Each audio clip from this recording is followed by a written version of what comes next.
लेकिन शाम, हम ऐसे हाथ पे हाथ रखकर तो नहीं बैठ सकते ना। हमें कुछ ना कुछ तो करना ही होगा। लेकिन हम करें भी तो क्या?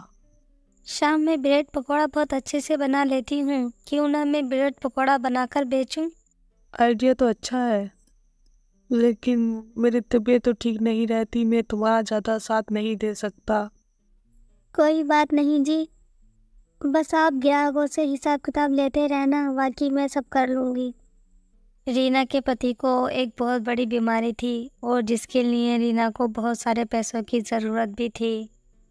रीना अपना खर्च और अपने पति का इलाज कराने के लिए ब्रेड पकौड़ा बेचने लगती है और शाम भी रीना के काम में हाथ बटा दिया करता था।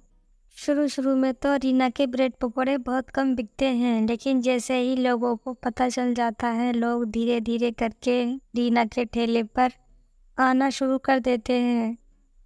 इस तरह रीना का खर्च पानी अच्छा चलने लगा था। लेकिन अभी भी रीना को इतने पैसे नहीं बच रहे थे कि वो अपने पति का इलाज करा सके। एक दिन रीना अपने पति से कहती है, सुनो जी, हम ऐसे कब तक पैसे इकट्ठा करते रहेंगे, और तुम्हारा इलाज भी जल्द से जल्द कराना है। मेरी समझ में तो कुछ भी नहीं आ रहा, मैं क्या करूं।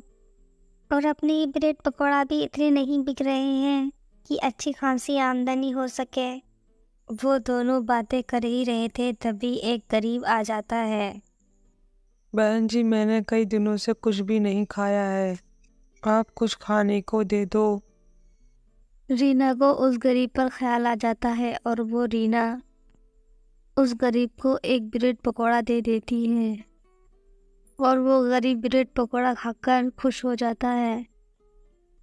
वो गरीब रीना को एक ब्रेड पकौड़े की कीमत 50,000 रुपये देने लगता है, तो रीना देखकर चौंक जाती है। भैया, मैंने तुम्हें एक ब्रेड पकौड़ा दिया था और उसकी कीमत 10 रुपये है, और आप मुझे 50,000 रुपये दे रहे हो, और आप देखने में इतने गरीब भी लग रहे हो। रीना की ये बात सुनकर गरीब रीना से कहता है, मैंने तुम दोनों की बातें सुन ली थी, इसीलिए मैं गरीब बन के आया था, ताकि मैं तुम दोनों को और जान सकूं। मैं इस शहर का सर्जन डॉक्टर हूं, और जो मैंने तुम्हें हॉस्पिटल का पता बताया है, आप दोनों कल सुबह 8 बजे उस पते पर आ जाना। ये कहकर वो डॉक्टर वहाँ से चला जाता है। अगले दिन शाम और रीना उस पते पर पहुँच जाते हैं।